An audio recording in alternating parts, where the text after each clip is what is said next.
Hi, I'm Pete. And I'm Kristin. And this is the PK Corner. The PK Corner is a little thing that we're planning to do over the next, who knows. No script, just completely unfiltered, just talking about anything. Dance related, but anything that we are passionate about. Current events. Old things, new things, ballet history, steps, technique. Anything. Things we like to talk about together and we'd like to share with you. Yeah. So, welcome to the PK Corner. For those of you that don't know, a PK is... What is PK in French? PK means to prick, as you've seen. Okay, so we're starting off with, this week we were excited to share that New York City Ballet has been doing a fall series, and they're doing a digital series right now. It's coming to a close, so you have a short window here to watch the content that they've put up. But this week they're doing a family-friendly presentation. Yeah. Little program. Yeah. It's short. It's like how long? About 30 minutes. Maybe 30 minutes. And it includes 3 different ballets. The first one is Fanfare. Choreographed by Jerome Robbins. Yeah, which I actually didn't realize that. Yeah, it was choreographed for the Queen Elizabeth and premiered in 1953 in honor of her coronation. Yeah. I didn't realize that. Yeah, it's really cool. That's really cool. Yeah. Music by Benjamin Britten, who took something from an opera by Henry Purcell, who's Abdelazar. Yes. I don't know if I'm saying that right. Abdelazar. I don't know. Abdelazar. Sure. But it's I'm probably butchering that. He's a English composer, a Baroque English composer, and Benjamin Britten took something from that opera and based that for his introduction for what do they call it? The Young Person's Guide to the Orchestra. Yes, it's a brilliant piece of music and a really great way of introducing the orchestra and all the different pieces of the orchestra to children. Also used to brilliant effect by Wes Anderson in his movie Moonrise Kingdom. Yes, one of my wonderful. favorites. Yes, best wonderful. Movie. Fantastic movie. Yeah, it is. It is. Yeah. Anyway, Fanfare is pretty cool because it actually literally brings to life the orchestra. Yes. So you'll see each dancer representing a different part of the orchestra. You've got different instrument. You've got your strings, your brass instruments, your percussion. Your what woodwinds. Am I missing? Your woodwinds. Yeah. And I just was reading in this fun book that I have here that I grew up with. Thanks, Mom.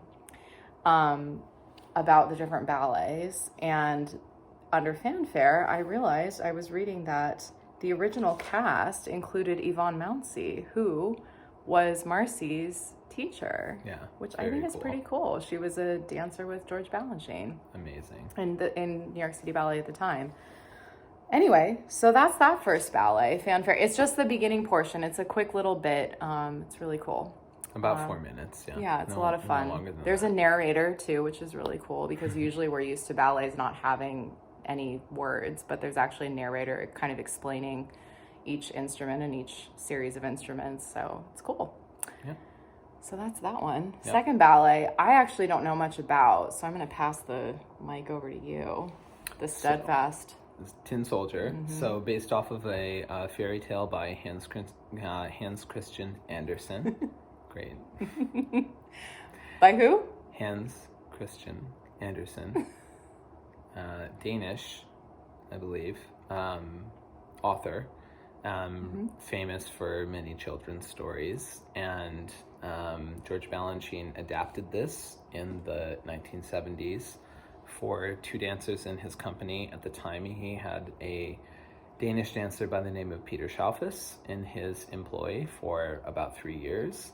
And he created this charming piece to music by Bizet. George Bizet, who George Balanchine also did a very famous piece called Symphony in Z, which is one of his best known works.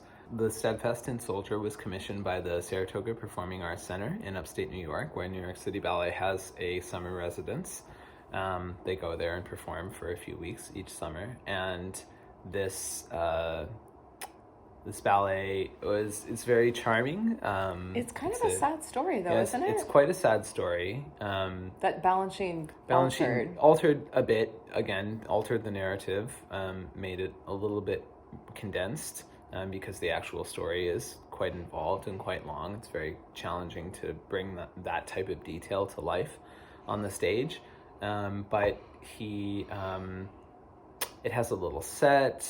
The characters are these dolls that are in love with each other. It's really, really sweet. I was reading that the female doll is sort of like just enchanted with herself, right? Yeah. Is that right? Yeah. That's what I was reading about in my trusty little book. She is, and the little tin soldier is madly in love with her, and they have this little thing. It's very sweet. Oh. Yeah, it's a cute little ballet. Very sad in the end. Little tears, but very, very charming. Excellent. Yeah, it sounds charming. Yeah, I grew up watching this. The original Patricia McBride was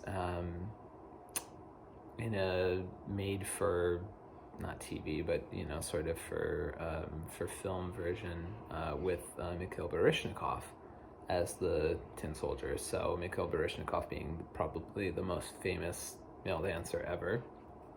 Also danced with New York City Ballet for a short time in the late 70s.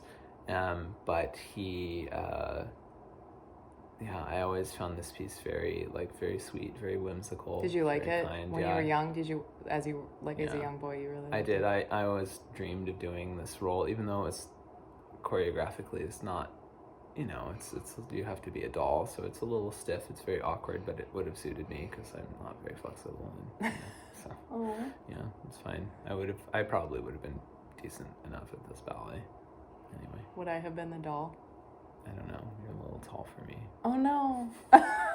Sadly. Oh, that's all right. I'm used to that. That's our life. It's okay. Unfortunately. Yeah. Sorry. Yeah, that's all right. Yeah. We can partner together actually, but it's not ideal. No. Pete's height is still a bit short for my height. So anyway, moving on. So our last ballet, the last one on the well, not the full length. They're just doing segments. So the last one excerpts. is A Midsummer Night's Dream.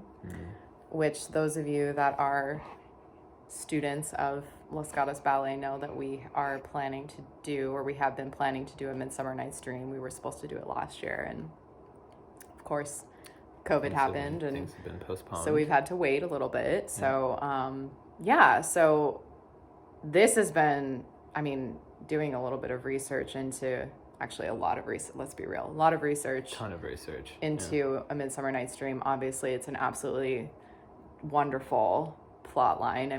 You can't really get much better than Shakespeare. Shakespeare is incredible. So you have two amazing things already involved here. You've got Shakespeare and you've got Mendelssohn, who Felix Mendelssohn did the score. Incredible, which is composer. Just wonderful. So between the plot of Shakespeare and then the score of Mendelssohn, it honestly doesn't really get much better than that. But then you add George Balanchine's genius choreography to it, and then this trifecta of incredibleness just explodes off the screen. So Frederick Ashton also did a really wonderful version of the ballet too. But you will be seeing, if you watch the New York City Ballet video, you'll be seeing George Balanchine's version. So the two sections that are being performed, one of them is the donkey parada. So this is the scene where Titania wakes up and she has been, not poisoned, but she's been given a potion that makes her fall in love with whatever the first thing she sees is. And she happens to wake up and there's a donkey. Yes, her husband, Oberon, is angry with her and has decided to play a trick on her / teach her some obscure weird lesson. But anyway, so she wakes up and this is the rough version of it. It's a very, actually quite intricate story.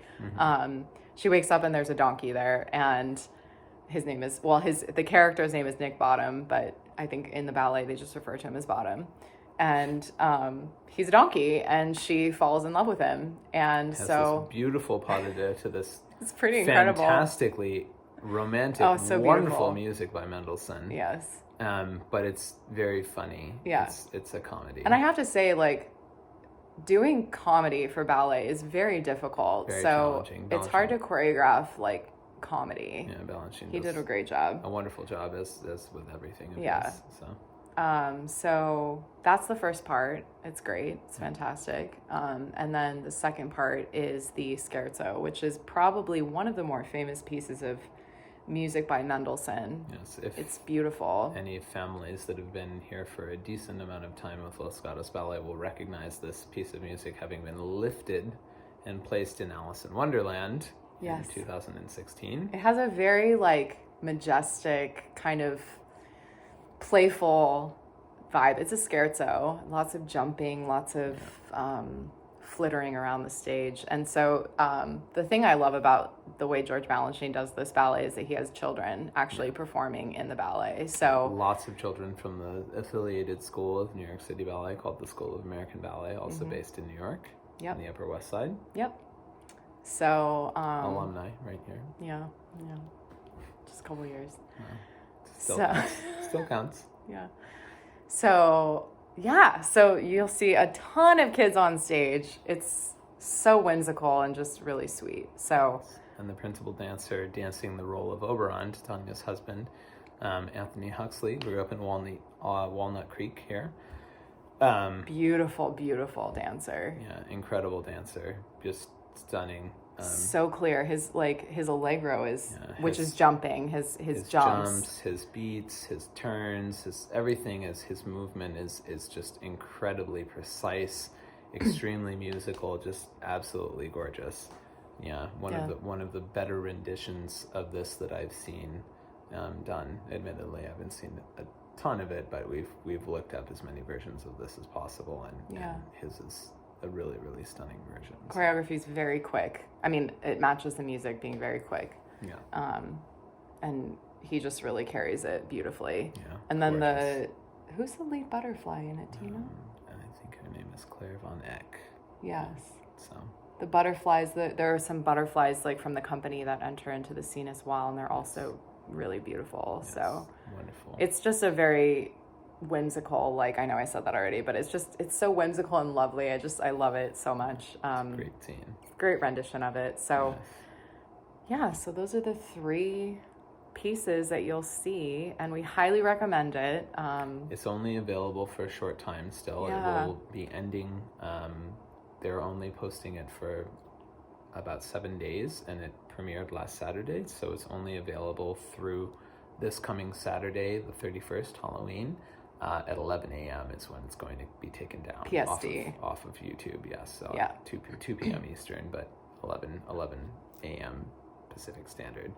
So make sure that you get to see that before it's taken down in the next few days. Yeah. And the nice part of it is that you can kind of watch it in segments. Like, we watched part of each one different days, so you can take a break from Zoom, or let the kids watch it in between classes, or in between, take a break from homework and maybe watch a little dance and listen to the music. And it's just, all the music is really wonderful too. Find some beauty and find some inspiration.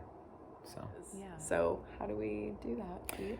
So the easiest way is if you log onto YouTube and search for NYC Ballet, like New York City Ballet.